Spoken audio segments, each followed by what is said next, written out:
आणि रक्षाबंधन केवळ एका दिवसासाठी असायला नको. राज्यकर्ता म्हटल्यानंतर आपल्या कारभारातला प्रत्येक दिवस हा महिला सुरक्षित राहण्यासाठी वापरला गेला पाहिजे. महिलांना आपल्या देशात सुरक्षित वाटलं पाहिजे, असा राज्यकारभार करायला पाहिजे, असं शासन असलं पाहिजे. दुर्दैवाने तसं शासन आज तरी आपल्या देशात आणि राज्यामध्ये दिसत नाहीये. मधल्या काळामध्ये मी त्याच्यावरती भाष्यही केलं होतं. 1-2-3 दिवसापूर्वी माझी हिंगोलीत सभा झाली, त्याही सभेत बोललो होतो.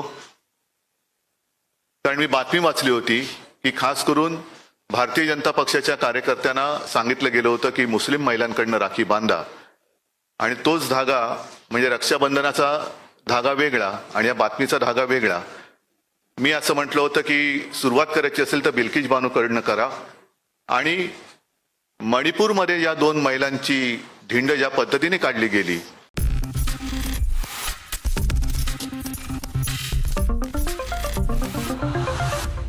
नेक्स्ट 9 न्यूज़ में आपका बहुत बहुत स्वागत है। मैं हूं आपके साथ अब्रारुल हक रहमानी। मुद्दा आज का मैं बात करेंगे इंडिया गठबंधन की हो रही उस बड़ी बैठक को लेकर जिस पर सभी की नजरें टिकी है।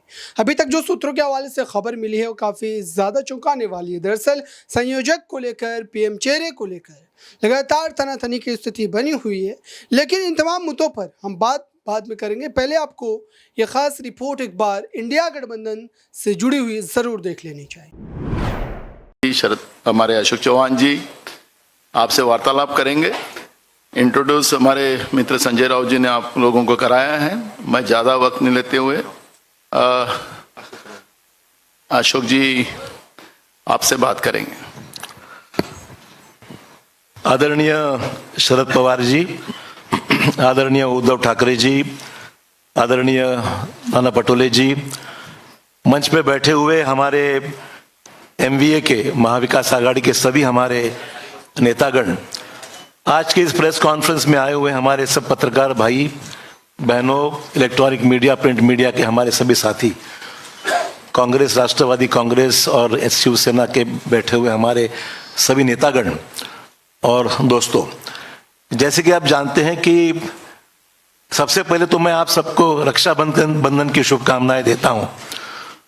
और रक्षाबंधन की जिम्मेदारी, जैसे हमारी बहन की रक्षा करने की जिम्मेदारी हम पर है, वैसे ही इंडिया की रक्षण करना भी हमारी सबकी जिम्मेदारी है। ये आज का दिन ये महत्वपूर्ण है, ऐसा मैं मानता हूं। इसलिए आगे बढ़ने से पहले आप तो जानते हैं कि इंडिया की इस मीटिंग की पूरी तैयारियां यहाँ पर बहुत जोर शोर से हुई है। सभी राजनीतिक दल तकरीबन पहले मीटिंग में तकरीबन 26 थे, आज 28 राजनीतिक दल इस गठबंधन में, महागठबंधन में, इंडिया की गठबंधन में आज शामिल हुए हैं। और सभी पार्टीज के हमारे साथी बड़े जोर शोर से इस मीटिंग की सक्सेस के लिए काम कर रहे हैं। आपने देखा कि इससे पहले 2 मीटिंग्स हमारी संपन्न हुई और ये तीसरी मीटिंग हमारी होने जा रही है मुंबई में। तो हमारे सबके लिए गर्व की बात है, फख्र की बात है कि आज मुंबई की इस मीटिंग में सभी यहाँ पर मौजूद है।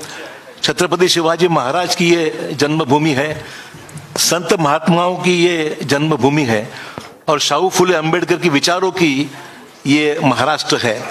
इसीलिए मुंबई में इसकी मीटिंग होना एक अलग महत्व रखता है।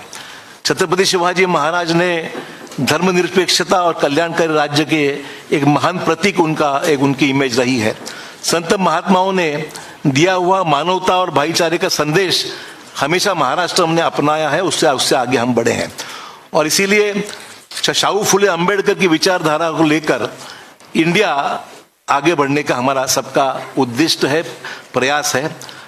और मुंबई खास करके जब महाराष्ट्र की बात हम करते हैं तो हमारी एक हिस्टोरिकल बैकग्राउंड है। स्वतंत्रता आंदोलन हो, सामाजिक परिवर्तन के आंदोलन हो, औद्योगिक कृषि क्रांतियां हो, तो महाराष्ट्र हर रेवोल्यूशन में महाराष्ट्र हमेशा आगे रहा है और महाराष्ट्र ने देश को लीड किया है। और राजनीतिक क्रांतियां भी जितनी हुई है वो मुंबई और महाराष्ट्र उसका एक केंद्र रह चुका है।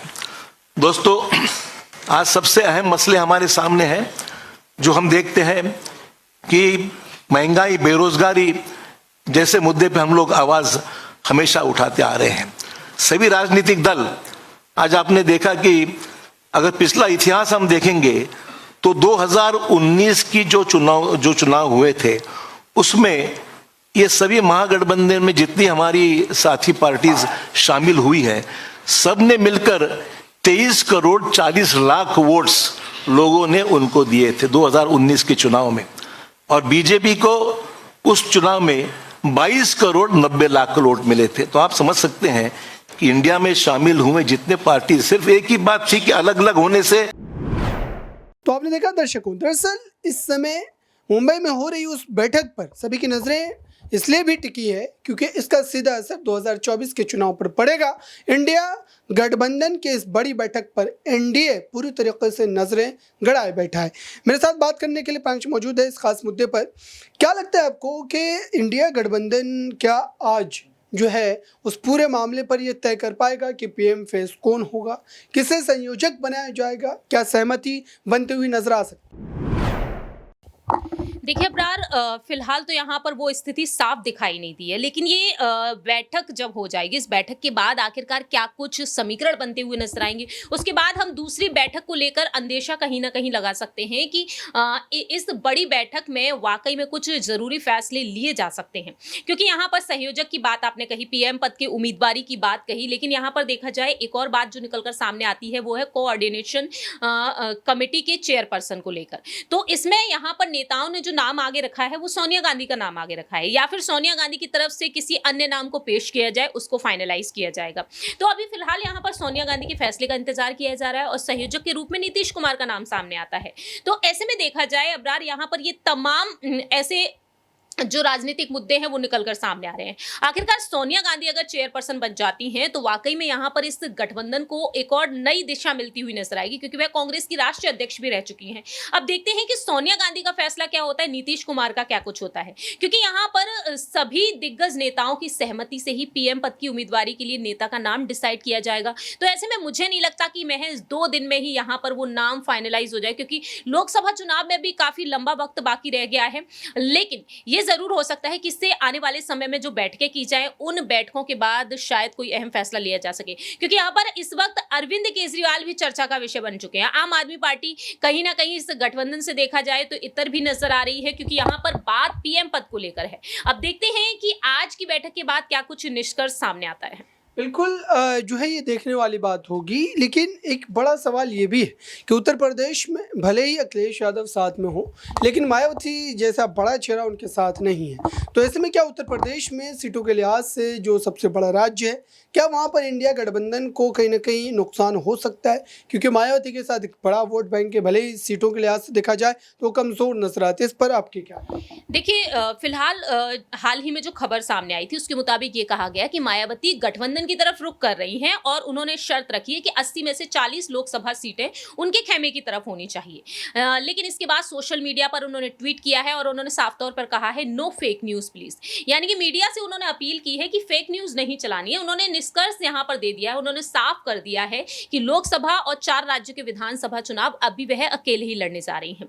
तो ऐसे में शरद पवार का कहना रहा है कि अभी तक उनका कोई पक्ष समझ ही नहीं आ रहा है कि वो किस साइड है, और दूसरी ही तरफ वह कहते हैं कि भाजपा से भी उनकी बात हो चुकी है। तो मायावती को लेकर जिस तरीके से आप दावे कर रहे हैं, हालांकि बड़ा वोट बैंक उनके पास है, दलित वोट बैंक जो है उनके पास है, लेकिन यहां पर महागठबंधन को पूरा फायदा तभी हो सकता है जब मायावती वाकई में उनके साथ हो, क्योंकि यहां पर MY फैक्टर जो है वो अखिलेश यादव के साथ है, लेकिन दलित वोट बैंक को कहीं ना कहीं अखिलेश भी साधते हुए नजर आए हैं।